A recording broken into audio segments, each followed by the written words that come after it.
The Miraculous Journey of Edward Tulane, Chapter 14. At first the others thought that Edward was a great good joke. "A rabbit!" the men said, laughing. "Let's chop him up and put him in the stew pot." But when Bull sat with Edward carefully balanced on his knee, one of them would call out, "Got yourself a little dolly, Bull?" Edward, of course, felt a surge of anger at being referred to as a dolly. But Bull never got angry. He simply sat with Edward on his knee and said nothing. Soon the men became accustomed to Edward, and word of his existence spread.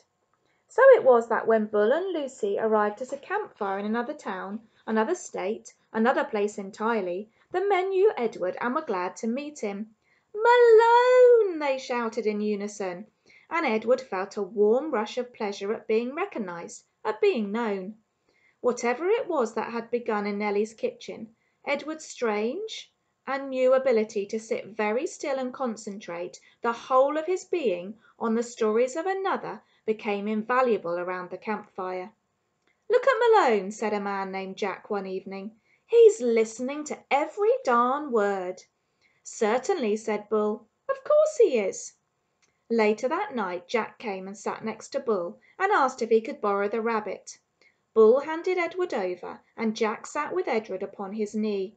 He whispered in Edward's ear. "Helen," Jack said, "and Jack Junior and Taffy, she's the baby.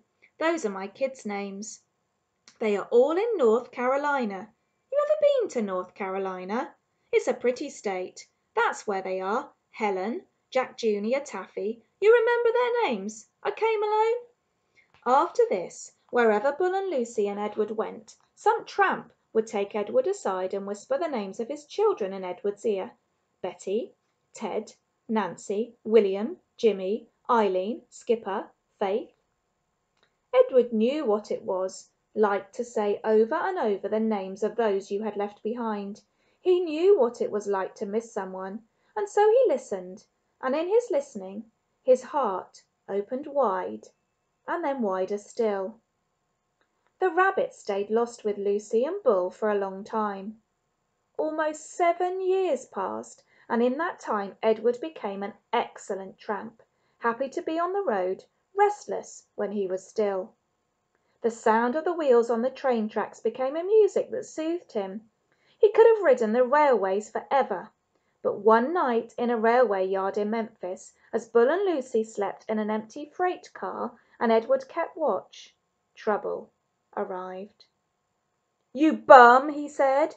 "You dirty bum. I'm sick of you guys sleeping everywhere. This ain't no hotel." Bull sat up slowly. Lucy started to bark. "Shut up," said the man. He delivered a swift kick to Lucy's side that made her yelp in surprise. All his life Edward had known what he was, a rabbit made of china, a rabbit with bendable arms and legs and ears. He was bendable, though, only if he was in the hands of another. He could not move himself, and he had never regretted this more deeply than he did that night when he and Bull and Lucy were discovered in the empty carriage. Edward wanted to be able to defend Lucy, but he could do nothing. He could only lie there and wait. "Say something," said the man to Bull. Bull put his hands up in the air. He said, "We're lost." "Lost, ha! You bet you're lost." And then the man said, "What's this?" and he shone the light on Edward. "That's Malone," said Bull. "What the heck?" said the man. He poked at Edward with the toe of his boot. "Things are out of control. Things are out of hand. Not on my watch. No, sir. Not when I'm in charge." The train suddenly lurched into motion. "No, sir," said the man again. He looked down at Edward. "No free rides for rabbits." He turned and flung open the door of the carriage, and then he turned back and with one swift kick sent Edward sailing out into the darkness. The rabbit flew through the late spring air. From far behind him he heard Lucy's anguished howl. "Ow! Ow!" she cried. Edward landed with a most alarming thump, and then he tumbled and tumbled and tumbled down a long dirty hill. When he finally stopped moving, he was on his back, staring up at the night sky. The world was silent. He could not hear Lucy. He could not hear the train. Edward looked up at the stars. He started to say the names of the constellations, but then he stopped. Bull, his heart said. Lucy. How many times, Edward wondered, would he have to leave without getting the chance to say goodbye? A lone cricket started up a song.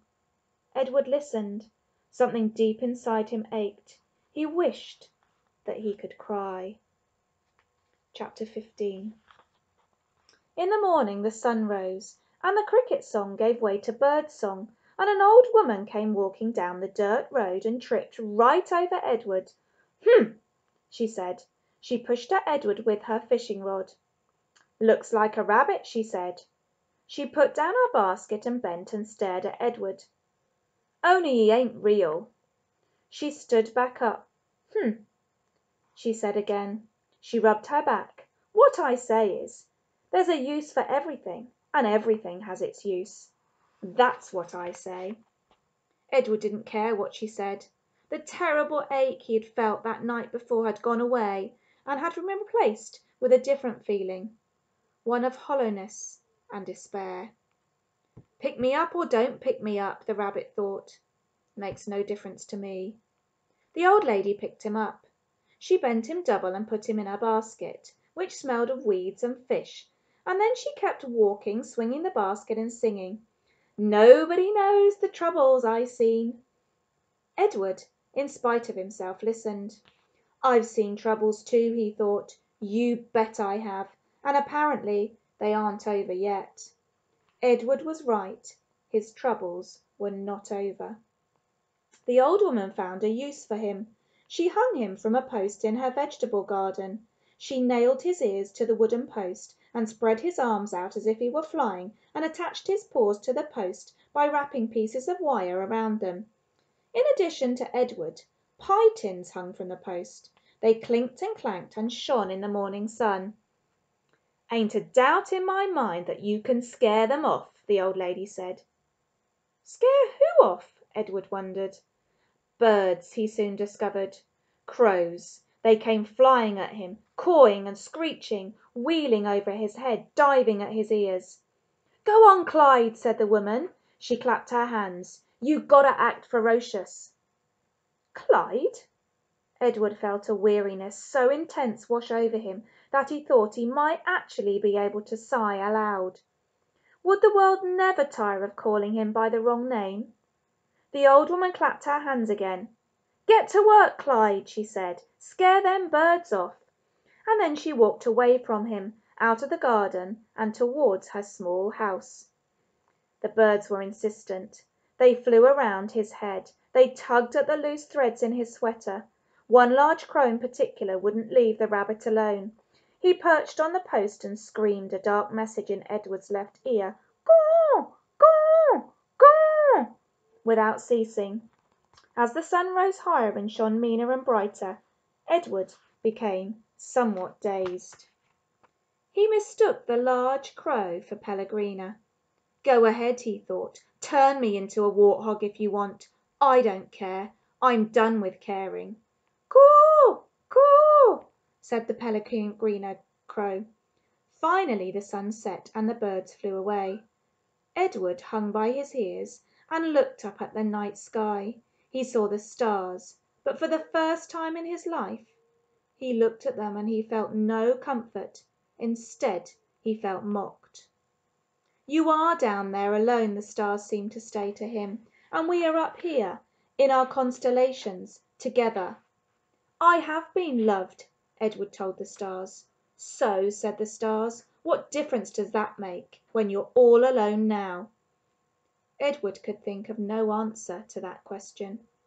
Eventually the sky lightened, and the stars disappeared one by one. The birds returned, and the old woman came back to the garden. She brought a boy with her.